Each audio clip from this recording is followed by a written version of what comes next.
बिहार की सदन में अब विधायक नहीं अपराधी बैठेंगे। ये हम इसलिए कह रहे हैं कि जो नए विधायक बने हैं इनका अगर आंकड़ा निकालें तो 60% विधायक ऐसे हैं जिनके ऊपर आपराधिक मुकदमे, और मुकदमे ऐसे हत्या, लूट, अपहरण ऐसे मुकदमे हैं। वे सबसे ज़्यादा मुकदमों की बात करें तो भारतीय जनता पार्टी की 89 विधायक हैं।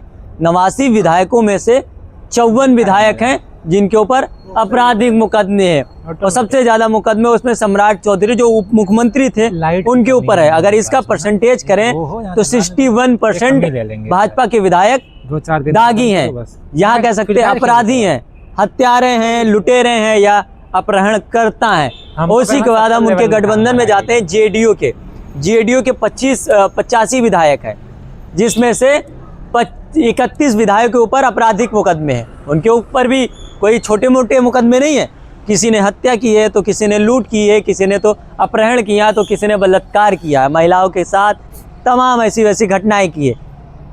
उसके बाद एक छोटी पार्टी जिसको कहते हैं बिहार का उभरता हुआ सितारा जिसे कहा जाता था, चिराग पासवान, जो केंद्र में मंत्री हैं और भारतीय जनता पार्टी के साथ हैं। अब उनके भी बिहार में 3 मंत्री होंगे बिहार की कैबिनेट में, क्योंकि 6 विधायकों पर 1 मंत्री पद दिया जा रहा है, बंटवारे में आया बिहार में। और उनके जो 19 विधायक जीते हैं, 19 में 11 विधायकों के ऊपर आपराधिक मुकदमे, हत्या, बलात्कार जैसे।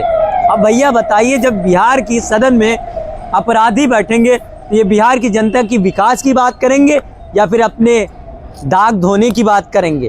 क्योंकि हमने इससे पहले भी देखा था जब सदन चल रहा था तो किस तरीके से अमर्यादित भाषा बोली जाती थी, किसी को अपराधी, गुंडा, माफिया, जंगलराज का सरताज कहा जाता था। लेकिन अब ये विधायक जो दागी हैं इनको क्या कहा जाएगा? क्योंकि उसमें उप मुख्यमंत्री भी शामिल हैं।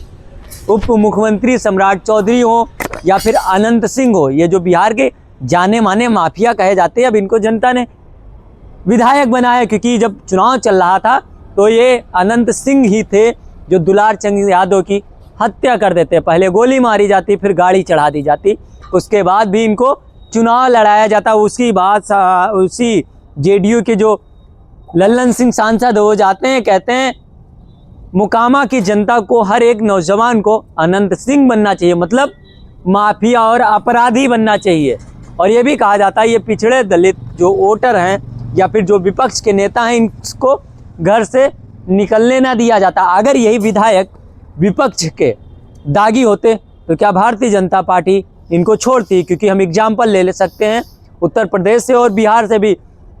लालू यादव की किस तरह से कहा जाता, अपराधी कहा जाता है, तेजस्वी यादव को सरताज कहा जाता अपराधों का, और अखिलेश यादव का तो फिर कुछ जवाब ही नहीं। और योगी आदित्यनाथ ने खुद अपने मुकदमे वापस लिए, सबसे बड़ा एग्जाम्पल है, क्योंकि पहला मुख्यमंत्री ऐसा हुआ जिसने अपने मुकदमे वापस लिए भैया।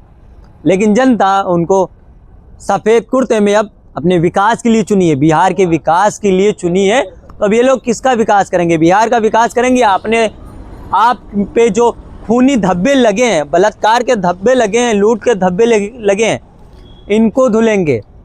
बहुत बड़ा सवाल है। क्योंकि भारतीय जनता पार्टी लगातार ये कहती है, चाहे वो अमित शाह हो, योगी आदित्यनाथ हो या प्रधानमंत्री नरेंद्र मोदी हो, अपराधी या तो जेल में हैं या फिर देश छोड़कर भाग गए हैं।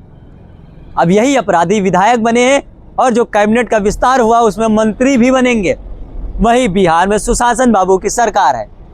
सुशासन राज, एक तरफ राम राज, दूसरी तरफ सुशासन राज। इन दोनों के राज में अपराधी अब सदन में धूम मचाएंगे। फिलहाल जनता के कितने मुद्दे उठाएंगे और कितने विकास के लिए काम करेंगे, ये तो जब मंत्री बन जाएंगे, शपथ ग्रहण हो जाएगी, तब पता चलेगा। और क्योंकि 5 साल बाद फिर जनता को मौका मिलेगा बदलने का या फिर इनसे बनाएंगे। फिलहाल हमारा काम है आप सभी को ज़मीनी हकीकत से वाकिफ कराना और इन विधायकों के सफ़ेद पोस्ट के पीछे छुपे अपराधियों के बारे में बताना। आप क्या सोचते हैं कमेंट बॉक्स में ज़रूर बताइएगा। मिलते हैं किसी अन्य वीडियो में अन्य मुद्दे के साथ, तब तक के लिए नमस्कार।